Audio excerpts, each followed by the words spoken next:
What's up, guys? Welcome back to another video. Today we're going to be doing one of my personal favorites, which is the monthly reading wrap-up.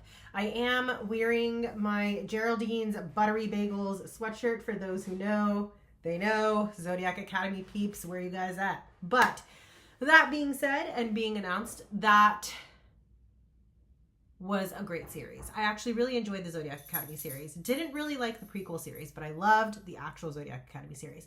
That is neither here nor there, though. We are here to talk about the June reads that were completed this past month. I will say I didn't get through all the books that were on my TBR.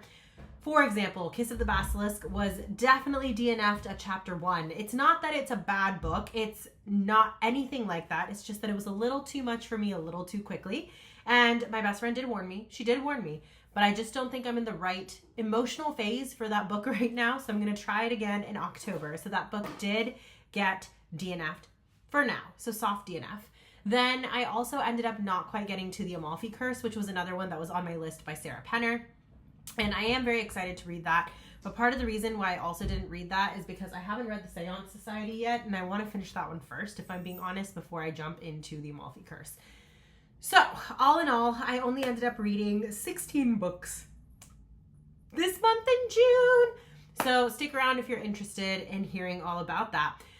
For those of you that are new here, welcome to the channel. My name is Jaya. I put out videos every Wednesday and Sunday on bookish-related content primarily. Every once in a while, you'll have a little bit of random travel vlogs and things like that. But for the most part, it is very much bookish related content. So if that sounds like it's up your alley, definitely consider hitting that subscribe button and that notification bell. We would love to have you be here as part of our bookish community. For those of you that are returning, thank you so much for being here. It's not a community without you guys. So truly, it means the world to me that we can talk all things books here on this channel and that you are here to support my fiction addiction, because it is very real, it is very much here, and it is not going anywhere. So with that in mind, let's jump in to this red pile. The first book I have on here is Filthy Rich Fae by Geneva Lee.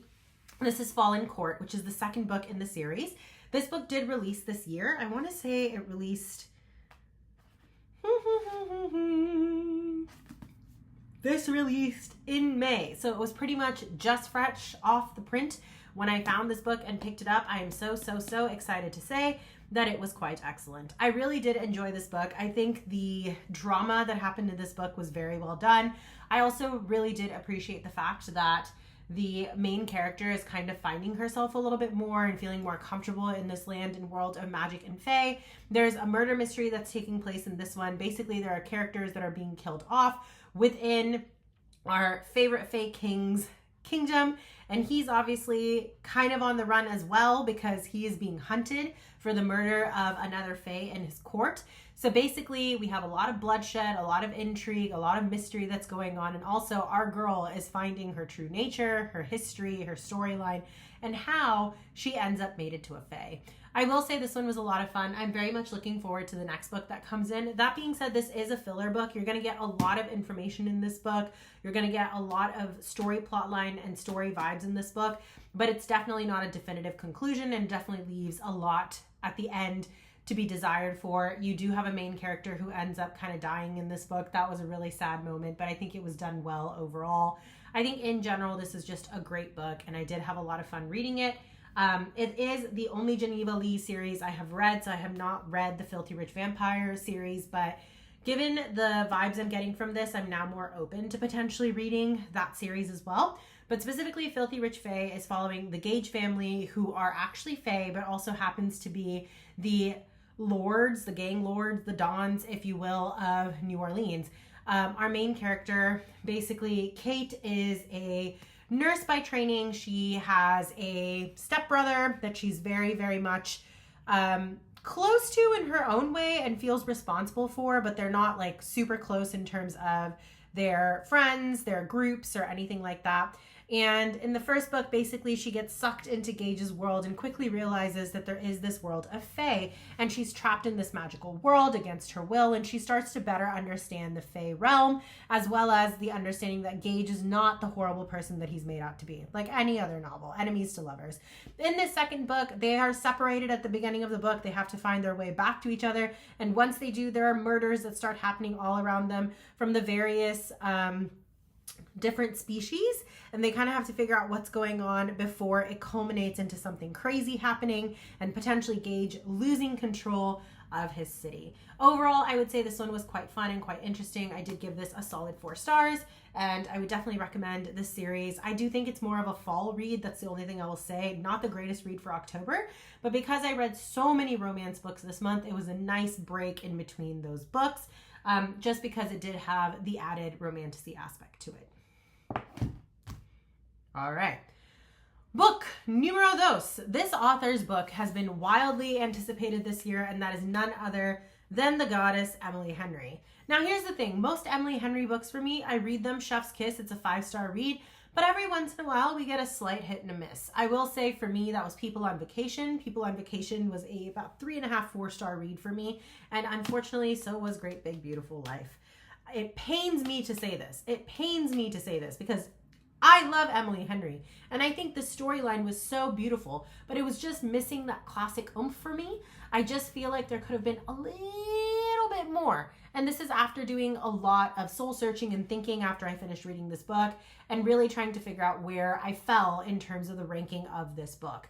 So before we get into that, what is the story about? The story is basically following 2 writers who are invited, and in one case and in the other case, this writer tracks this person down in order to write her life biography. The character that they're interviewing is basically someone who was infamous and then kind of disappeared from the spotlight. Her family was associated with a lot of scandal that had occurred, and she herself was originally married to a very famous singer as well. And it was just kind of like a devastating storyline that just kind of fell off the face of the earth when this character disappears. So now these 2 writers have shown up in her small, sleepy town, and they have discovered who she is. And they basically want to tell her story at her pace. Our main female character is a very happy, sunshine-go-lucky kind of person, of course. And our writer is, of course, our typical grumpy, angry character. So you have sunshine and grumpy. That's the trope of the book. Now, what I will say is I do think our main character had some depth to her, and she was dealing with a lot of things herself. She herself had dated someone who was extremely famous that kind of left her hanging and dry, and now she's kind of like, oh, I'm sorry, wrong book. No, she's not dating someone famous. I apologize. That's the next book. Apologize. Scratch that completely. She is basically in a position where she has seen her family unravel because of her sister's medical conditions, and she's not the closest to her mom. She was very, very close to her father, and she recently lost him, and she's kind of discovering who she is. She never wants to rock the boat. She's a major people pleaser, and she's just kind of like trying to pull her life together. She doesn't really feel supported by her romantic partner at this point in this trajectory of the book. She basically met him. They have a on and off kind of chemistry. He's kind of like, if you're there, that's great kind of thing, but she's the one putting in more effort. And she's just trying to figure her life out. Enter the other writer. He is a very successful author and has recently published a sensational biography. And he was actually invited to come and do this interview with our character that's being interviewed, whose name is Margaret. So just because I'm confusing myself, our main character, female protagonist name is Alice. The lady that is being interviewed is named Margaret. And then Hayden is the name of our main male character. Overall, there's a lot of soul searching that happens in this book. And then eventually, obviously, things come to a conclusion at the end and they find love and la-di-da-di-da. My issue with this particular Emily Henry book is I felt like it was a little too cliche. I felt like it was a little too predictable. And I felt like it was just not quite the oomph that I've gotten used to getting from Emily Henry. I kind of almost wish she took more time with this book and had actually spent a little bit more time developing the characters and fleshing them out just a little bit more. But that being said, I mean, you can't go wrong with an Emily Henry book, right? So like, Honestly, this was not a bad book. It was still better than People We Meet on Vacation, but it's not quite a 5-star Emily Henry for me. And I think that's the difference, is that most of her books have been 5 stars for me, whereas this one was definitely closer to like a 3.85, 4-star read. So definitely better than People We Meet on Vacation. Not as good as Happy Place, in my humble opinion. Beach Read was not my favorite. I know a lot of people love Beach Read, and Beach Read is an excellent book. Don't get me wrong. It's just not my personal favorite. So I would say I did enjoy Great Big Beautiful Life more than Beach Read, but I wouldn't say that this quite touched Funny Story or Book Lovers, which is my personal favorite book by Emily Henry. But that being said, it was still a very enjoyable book. I definitely enjoyed it. I would definitely still recommend her. But I think if you're being introduced to Emily Henry, I would start with People We Meet on Vacation. I promise you can make it through. Once you finish that book, then read Great Big Beautiful Life, and then continue your journey throughout her books. And I promise you will not be disappointed. But overall, strong book, strong author, but just not my favorite in the books that she's written. Next up, I'm going to talk about the love haters, because I accidentally already started talking about our main female lead in this. So she is also a reporter, and she has also arrived to a small city in order to talk about our main male character. This is also a kind of sort of sunshine grumpy trope. He is the elusive character. He basically is the it guy in the community. He helps teach swim classes, and he's close to like the elderly community in the area. He's also trained military, and he basically goes out and rescues people. And there's a story of him supposedly rescuing Jennifer Aniston's dog or something along those lines that make him famous. He's basically being pitched for an interview, and he specifically pulls this interview in order to do it with his brother, who is slightly estranged to him, who happens to be our main female lead's boss. Now, he doesn't want to deal with his hero brother, and so he sends her in his stead. Now, she just wants to disappear. She wants to do her job, and she wants to disappear. She was engaged to a singer who at the time was not viral. And then as soon as they get engaged, he becomes really famous and gains a lot of traction. And the media starts tearing both of them kind of apart in terms of their relationship, just making her feel really frumpy and ugly. And then naturally, eventually through the course of this, we find out that he cheated on her. She's just completely broken. Her self-esteem is like really not there. And she's kind of lying about her ability to swim as well. And she has to go and interview this dude who's known to not talk to anybody. Well, slowly they develop a friendship, and then obviously friendship turns into something more. But in the midst of all of this, her boss ends up showing up and basically saying they're fake dating in order to throw their super boss off of the trail in order to keep her job. So there's a lot going on in this book. It's very fun. It's very entertaining. I don't think you can go wrong with the Katherine Center book. If you just want a fun, flirty romance book that has a little bit of depth to it, a little bit of entertainment to it outside of just the romance, there's definitely a story that's happening here. And I think the characters are well fleshed out. Their romance is very well fleshed out. So I do think when you're thinking of a summer romance, she just does a great summer romance. And Katherine Center did not disappoint in the love haters as well. I do think I would give this book a solid 4 stars. I did enjoy this. In fact, funnily enough, I liked it a little bit better than Great Big Beautiful Life by Emily Henry. But I will say that both authors did not really disappoint. I think you can't go wrong with an Emily Henry or a Katherine Center. And to finish off this trifecta, we have Abby Jimenez. Now, I do go into more detail with all of these books and all of these authors because they were anticipated reads for me in a different video. So definitely check that out when it comes out later. But what I will say about Say You'll Remember Me is that this one was also very cute. It does deal with some heavier topics, specifically dementia within a family, and that too a young onset dementia, and the effect it has on family. These two characters basically meet on a first date. They have a wonderful time. You never would have expected them to have as many sparks as they did. And then all of a sudden, our main female lead basically breaks it to our male lead that she needs to leave town because she has to go take care of her mother, who is going through early onset dementia. She also is dealing with her family dynamics and all of the crash and burn that the various family members are dealing with as they slowly try to deal with the progressing disorder that their mother has, as well as, experiencing the death of a loved one in the midst of all of this as well.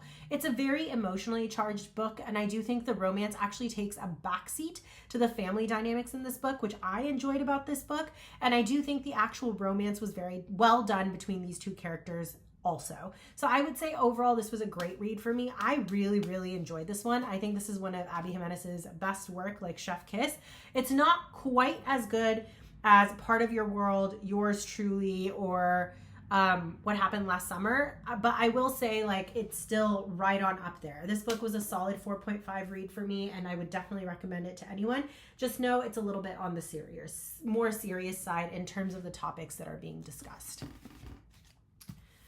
Next up, I have The Maid's Secret by Nita Prose. Now, this book is also one that was highly anticipated and a book I was waiting for. Nita Prose has basically created a story around this character of a maid who is basically very unassuming, very down to earth, and she lives with her grandmother who has taught her to not be super materialistic or do anything quote unquote wrong. Now, our main character, Molly, the maid, also happens to have a little bit of autism. So her ability to understand basic human cues are not always there. She's a little slightly socially awkward, but we see her slowly, gaining favor and climbing up the job ladder with each of the different books that she's in as she solves crazy mysteries and does it with a cool head. Well, now she and her fiance are thinking about getting married, and she basically goes on to a show talking about the various knickknacks that her grandmother has left her behind, and they end up happening to find a Fabergé egg that is worth millions and millions of dollars, and the question becomes, who does it truly belong to? What is the heritage of this egg and the value of this egg? And then, of course, as is true with any Maid book by Nita Prose, there's a mystery that ensues when said egg goes missing. This one was a really fun read. It was nice and fun and fast paced. You also get a lot of back history on Flora, who was the grandmother in this one.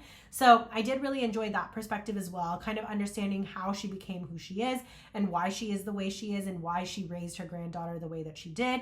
Overall, I think this was a really fun read. You also got a little bit of the romance on both sides of the characters, kind of got a better understanding of where Florence actually came from and her background came from and why Molly's mom is out of the picture and all these other crazy things that are happening, why she's being raised by her grandmother.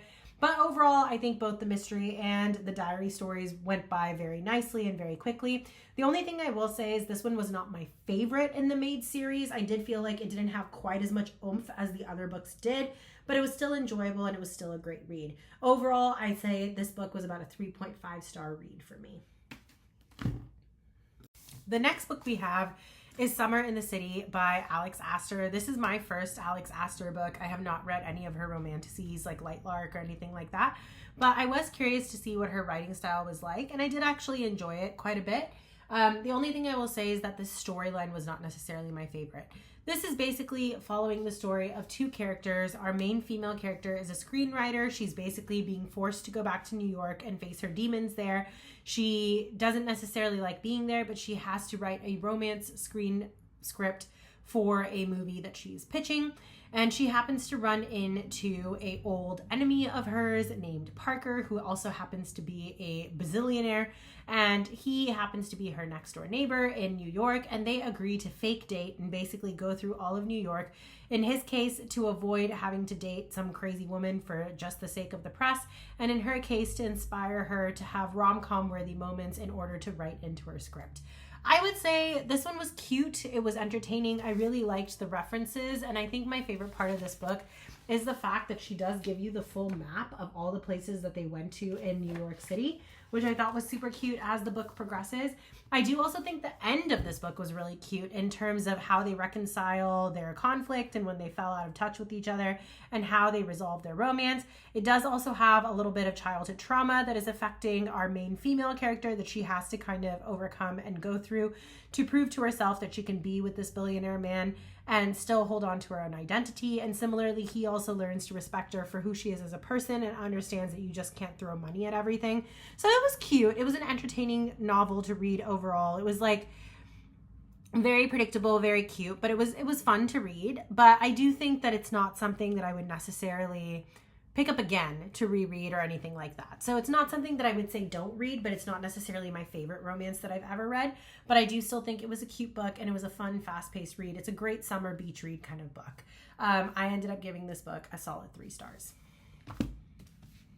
Next up. So I have been fully sucked into the world of the Pumpkin Spice Cafe series, which is by Laurie Gilmore in the Dream Harbor collection. This is the Wait. Hold, please. No, this is correct. This is the next one. This is a Strawberry Patch Pancake House by Laurie Gilmore. We're basically following the single dad, Archer, and he is basically moving into this town to take over the Strawberry Patch Pancake House. He's a world-renowned chef, and he basically has to drop everything in Paris because he happens to find out that he actually has a daughter, and unfortunately her mother has now passed away, so that child's care has fallen upon him. So he moves into this sleepy town trying to basically find the perfect pancake recipe because no one wants to have his fancy Paris pancakes, and he's just trying to win over a cute little 5-year-old and make ends meet and kind of figure out where the next steps in his life is. He realizes he needs a nanny, so he ends up hiring Iris. Now, Iris is a character who is fun and flirty and just loves to try something new all the time, but doesn't really have a commitment towards anything, and she's kind of a little bit lost in terms of where she wants to end up in life. So she figures this nannying gig is perfect. It's going to be a part-time thing, and then eventually she's going to move on to her next job or her next career or her next life, whatever it's going to be. But of course, the two of them end up forming a connection, and Iris ends up realizing that she actually really loves Archer's little girl, and naturally the rest of it is history. This is a very, very cute little romance set in small town vibes. If you like Gilmore Girls or Heart of Dixie or shows like this, all of the Dream Harbor books are going to hit home for you. That's basically the vibes of every single one of these books. It's like romance surrounded by quirky court characters in a very, very cute small town setting. But I would say that in this series, this one has probably been my least favorite thus far. I think my favorite was the Pumpkin Spice Cafe for sure. And then I really liked the Christmas Tree Farm.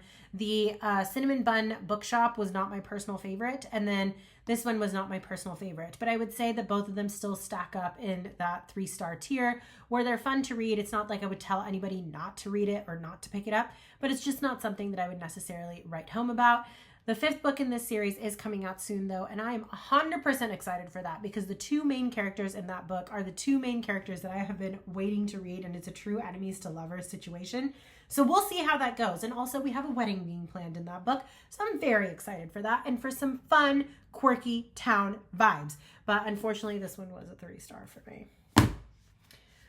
Next up, we have another anticipated read for this year, and that was the new Lucy Score book, which is Story of My Life. Now, what I will say is this one was very, very cute. However, it did feel a little too knock 'em out to me in the sense that it's Grumpy Sunshine vibes again. Once again, we have a female character who is basically she's a successful romance writer, but she just went through a terrible breakup and she's kind of emotionally drained, which is thereby causing her to not have as much to write about. She and her best friend basically decide that they're going to relocate to this small town, and they are shadowing a small family that is basically known for baking and things like that within the community. She also ends up buying a house there and wants to spruce it up. And in the midst of all of this, she happens to meet the family. And then within the family, she meets our brooding main character, who is Cam. Cam and his brothers then get hired on to basically rebuild the home of our main character, Miss Hazel. And she's basically trying to find inspiration to write her next romance novel.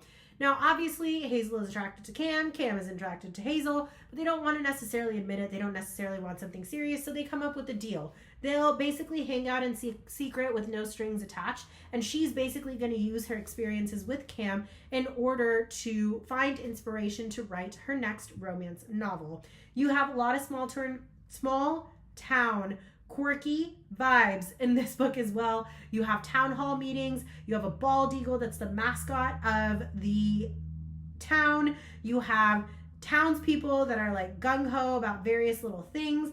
You have rivalry happening between 2 different towns simultaneously, and you have poor Miss Hazel just trying to make it through the day. But I think that this book was super cute. It was a lot of fun. This was a solid 3.5 stars for me. But I just felt like Cam and Hazel very much reminded me of some of the characters from the Knock 'Em Out series. So I couldn't quite give it the same appreciation that I would have liked to give it.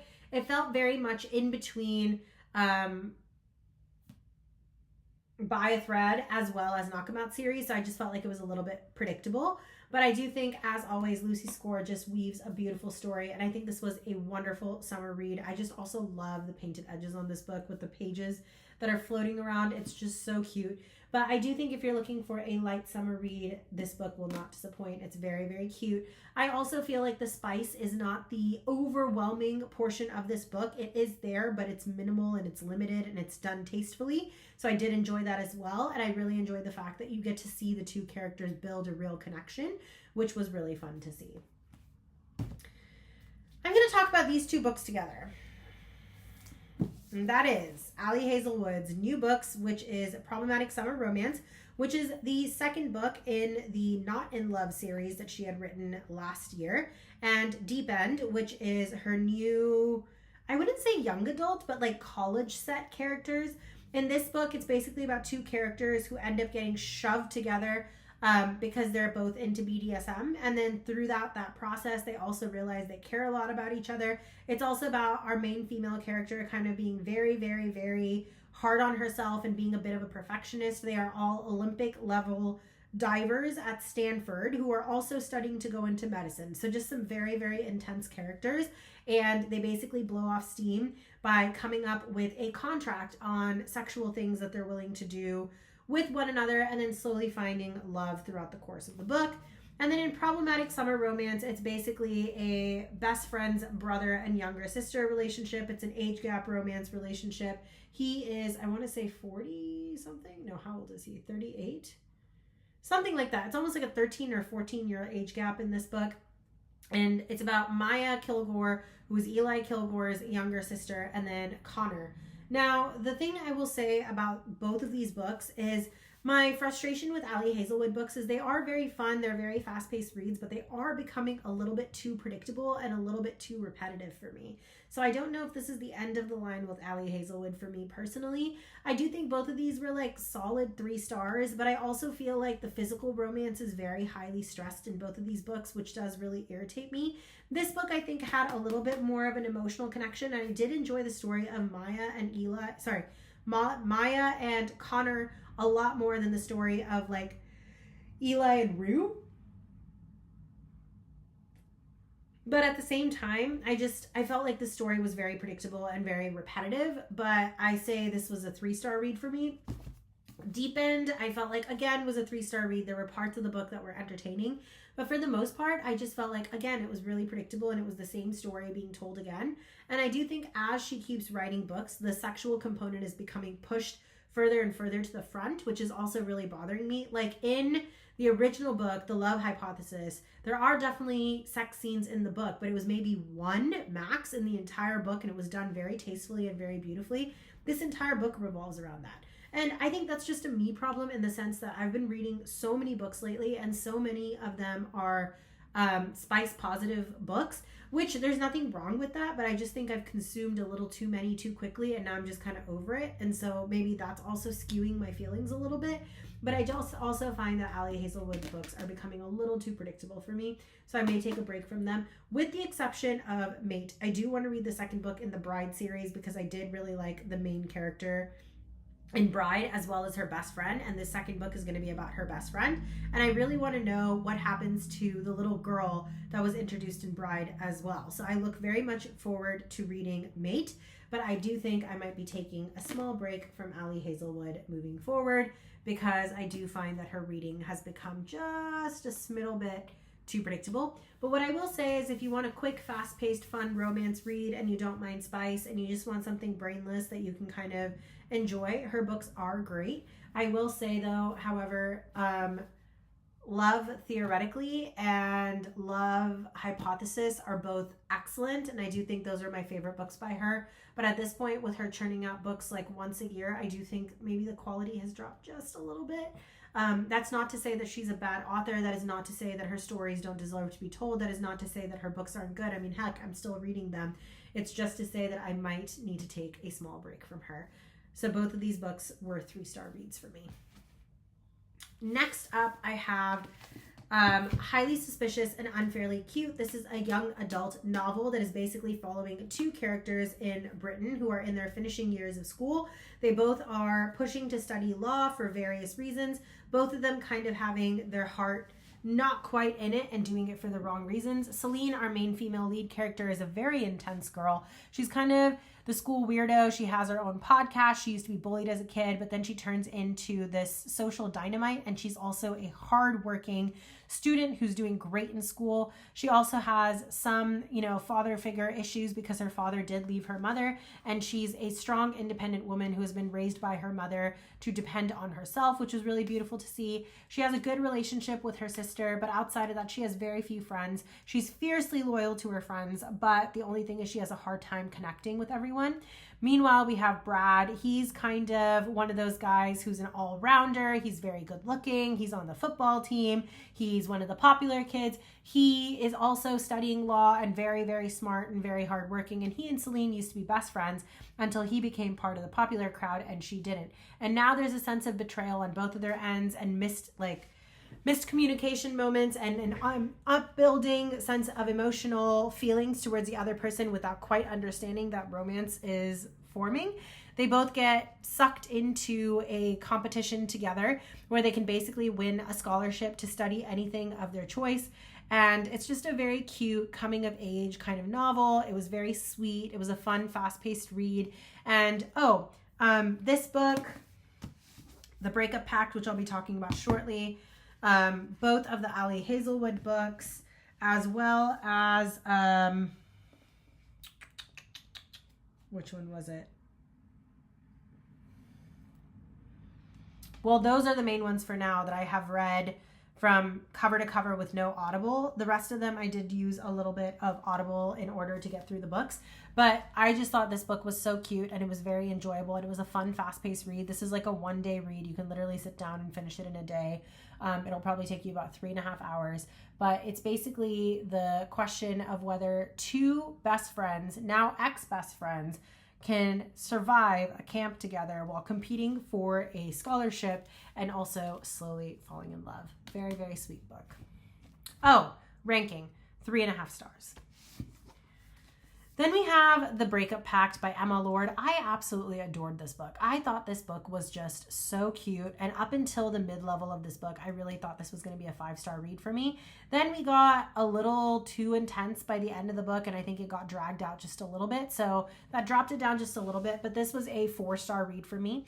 The Breakup Pact is basically following the story of two childhood best friends that clearly had feelings forever that were never resolved. And she has been dating a guy forever, like over 10 years, and he basically creates content on the adventures and stuff that they go on together. And he basically publicly just dumped her, and her being our main character. What was her name again? June. June was our main character. And so she's kind of just devastated and nursing her heart and also just trying to keep her little tea-tied shop running, which basically makes scones and coffees. Then we have Levi. Levi was also dating a very well-known character, Kelly, who recently dumped him as well because she feels like they had grown apart. And all of this was like social media darling. And when that breakup happens, the internet kind of loses itself and is really mourning this American sweetheart kind of couple. Levi, meanwhile, is just trying to write a book. He's also got a little bit of writer's block, and he ends up coming back to his hometown where he runs into June. And basically sparks start to fly as soon as they see each other because there's a lot of unresolved feelings from their childhood as well. The elephant in the room, however, is Annie, who was June's older sister and also Levi's best friend who has since died. And the characters are also trying to figure out how to move past that event and how to divine their life outside of that event while still invoking the memory of Annie in a healthy way. I think this book was very sweet. I think watching the characters develop and grow with one another, even though they start off with a fake dating pact to basically get back at their exes, was really cute. And I think it gave them a safe space to kind of reconnect and get through a lot of pain and angst that they had. I do like the fact that this book focuses a lot on communication. So there's not too much miscommunication between the characters, which is a trope that I really hate. So I like the fact that the two characters can actually talk to one another, which is great. So I would say that this overall book was wonderful. I just feel like it did drag out closer to the end, and that just got to me a little bit. Also, our best friend in this book is hilarious. Sana is awesome. She basically is the one who's running the campaign for the breakup pact that has been created by Levi and June, who are the jilted lovers, sorry. And then she also is basically the one who's encouraging June to, pull her pants up and just jump in, hands and feet first, in order to save her bakery, and is behind her every step of the way. I just think the friendships in this book were really cute. I just think the romance in this book was really cute. It's a very, very predictable novel, but I do think the writing style was really beautiful. And overall, I really enjoyed this book by Emma Lord, and it was a solid 4-star read for me. Our stack is getting big. The next book I have is First Time Caller by B.K. Borison. This book was so cute. I did also mention this in What I Read in a Week, and I really enjoyed this book. B.K. Borison, I think, just has a way of storytelling, and I love her writing style. I read one other book by her, which was Love Light Farms, and I think that book was super sweet, and it was so cute, but I just wish the female character was fleshed out a little bit more, which I think she delivered in this new book that she had written. This book is basically following the story of a single mom who still has an amazing relationship with her baby daddy, but he ends up being gay and has found the love of his life, and she and her baby daddy, as well as his husband and their daughter, all love each other and take care of each other, and they just are really there for each other. She's also a mechanic because she didn't quite finish school, but she's thriving in her job, but basically she has no love life. So her daughter decides to call an on-air show to reach our main character, who is basically the radio host, and say, hey, my mom can't find someone. Can you help her find someone? So now she's stuck on the phone with this man who basically says, your 12-year-old daughter called me, but would you be interested to come on radio? They end up talking for an hour, and it just becomes a sensation. And now the entire town wants to see these two characters find love for this woman in their city. This is very Sleepless in Seattle vibes. It is absolutely beautiful. This one was so much fun, and it was such a great read, and I loved it, and I enjoyed every second of it. This was a solid 4 to 4.5 star read for me. Then we have Enchantra. Now, this book was very much anticipated by Kaylie Smith. This is the second book in the Phantasma series following the sisters' story. So basically in this book, she has run off once again, because that's what Genevieve does, and she ends up at a mansion where she is trying to basically find the man who has been writing letters to her mother to better understand her connection to her heritage, her father, who kind of hasn't been in the picture for some time now. And as she's trying to track him down and basically get a better understanding of what is happening, she gets told at the door that she may not enter. Basically, when she is trying to enter, the man says, you are not welcome. You need to get out of here right away. So she turns into her specter form and walks through the door, only to find out she's locked herself in a house of horrors that's about to enter into a series of trials and tournaments as the 7 siblings in the house fight to the death in order to find the cure for their mother. Now, kicker here is that all of the 7 siblings are wraiths, which basically mean they cannot die. They are basically doing this game every year in order to please the devil, who has their mother in captivity, and they're just doing everything they can to save her soul. But Genevieve, on the other hand, is immortal. Now, there is a twist. We have Rowan, who is one of the brothers, basically step up and say, I will play with Genevieve and pretend to be her husband. And basically the rule of thumb is that if the 2 of them win, they get to escape from the devil's clutches for eternity, and they never have to play the game again. So the 2 of them obviously concoct their crazy schemes in order to get through the various games. It was a fun and fast-paced read. The romance was also very sweet. Genevieve kind of facing some realities was also really nice to see.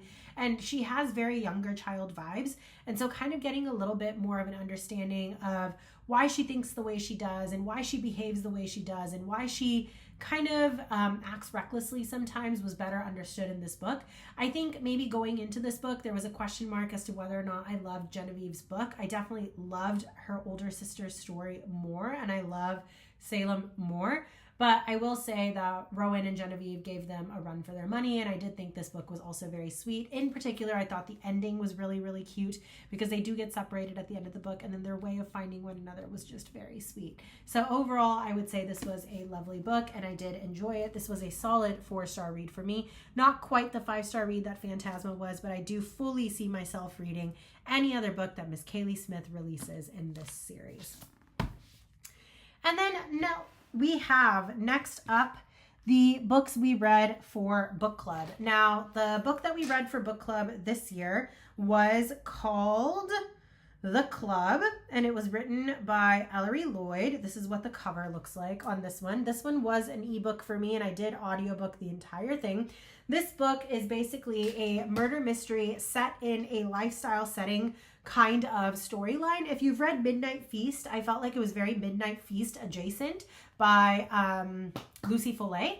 Now, basically what's happening in this story is that we have a cast of unlikable celebrity or celebrity adjacent cast that is basically inviting a bunch of people to come and stay at this resort hotel that they've basically created, and they're trying to curate an experience for each of the different members that are arriving, but there's a little bit of a human issue missing. You also find out that each of the characters have their own dirty little secret, and they kind of are reeling from the things that they have done that are starting to catch up with them.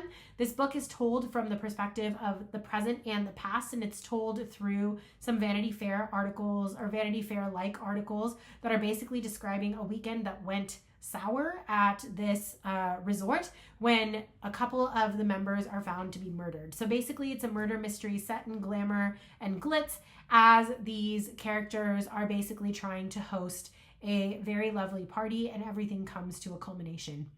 I think the storyline being past and present was really interesting, and I think the overall story was well done, but I will say it's a little bit of a busier book. I do think you have to really sit down and give it your attention and your time in order to fully understand the book. But if you were to do that, I do think it's an enjoyable read. It ended up being a 3.75-star read for me, not quite a 4, but I do think it was an enjoyable book. I think it was a good murder mystery, and I do think it's a great summertime beach read, and that is The Club by Ellery Lloyd. Last but not least, we have The Goldfinch by Donna Tartt. Now, this is the beauty of the month. This was a solid 5-star read. Donna Tartt just knows how to tell a story. She is by far probably one of the most amazing authors I've ever seen in terms of capturing the human condition, the human way of thinking into a book. This book is basically following a character from adolescence all the way to manhood after overcoming a significant tragedy that happens in his life that just throws him into one chaotic situation after another. The title of the book, The Goldfinch, is based on a painting that comes into his possession after he experiences a very tragic accident that occurs when he and his mom are at an art museum. And then from there, we basically follow his life story as he's bounced between family to family to family. So he basically ends up with a very, very rich, noble family that has their own elite level secrets. Then he ends up with his dad and his girlfriend, who are kind of a little bit on the shadier side, but they like to live that fast money, glamorous life, even though they kind of are doing shady dealings and there's money owed to the mob and things like that. Then we also have a period of time when he basically ends up as a ward to a character named Hobie, who runs a furniture upholstery shop where they basically work on antique furniture, and that's how he kind of learns to deal with the aristocratic community in New York, but also gets a little bit of a feeling of the seedy underworld in that regard as well. And then finally, we see him as an adult, fully grown, culminated into an individual who knows how to seamlessly be in the world of the wealthy, but also still struggling from all of the demons of his childhood and his past. And then finally, at the very, very end, we kind of see him reflecting on life and the human condition and what it takes to become the adult that he grows into. You also get to see a little bit of the dark side of art and the black market of art and things like that. I think overall it was just a very well-written coming of age book, and it just tells the story of this boy and his pain and his chaos and his growing in a beautiful way. Because the thing is, true growth is ugly. We go through a lot of ugly phases in our life, and it's traumatizing during that moment, but we come out so much stronger for it. So it was really nice to read that story in this book. It was also really interesting to see this idea that while someone might be a light in your life, you might be the darkness in their life, or vice versa. Or it could be that there are periods of your life when someone enters as a little bright light, and then in another moment they might be a piece of darkness. It's just a very interesting idea of various juxtapositions of characters and situations that he finds himself in that basically cater to the next chaotic moment that ends up happening in his life. Chain of events, if you will. But overall, just a beautiful masterpiece. I think everyone should probably read this book at least once. I just think there's a reason it's a classic. It's a beautifully written book, and it's very, very powerful. It's really hard to describe. It's also very long. This is a 769 page book. But the thing that I will say is that while it is absolutely excellent, it is one of those books that you should read slowly and take your time digesting. This took me almost 2 weeks to finish, and I'm so glad I took that long to read it, because I do go through books pretty fast. But I would say that this was probably one of my favorite books that I've read this year. This was absolutely phenomenal, and I would definitely recommend it to be read to every single person at some point in your life. And that brings us to the conclusion of this video. If you guys made it this far, give yourselves a big pat on the back, because this was a long one and this was a doozy. But we did get through quite a few books this June. I hope you found all of these reviews and discussion on these books helpful. If you guys have any questions about any specific books, please leave me comments below. If there's books you guys want me to read, then leave me comments about that below. Anything that strikes your fancy. I love having a communication with every single one of you here, and I can't thank you enough for visiting me here in this little corner of the internet to talk all things books with me. I look forward to seeing you guys in the future if you're interested. Once again, for those of you that are new, I do put out videos every Wednesday and Sunday, so if that's something that tickles your fancy, definitely consider hitting that subscribe button at that notification bell so you never miss out on content, and you are always here with our community to talk all things books. For those of you that have been returning and have been so supportive with this channel, I truly cannot thank you enough. It has been a pleasure creating this community with you. And on that note, I will just say, wherever you are, whether it's morning, evening, or night, I hope you have a wonderful, beautiful day ahead of you, and I look forward to talking to all of you soon. Bye, guys.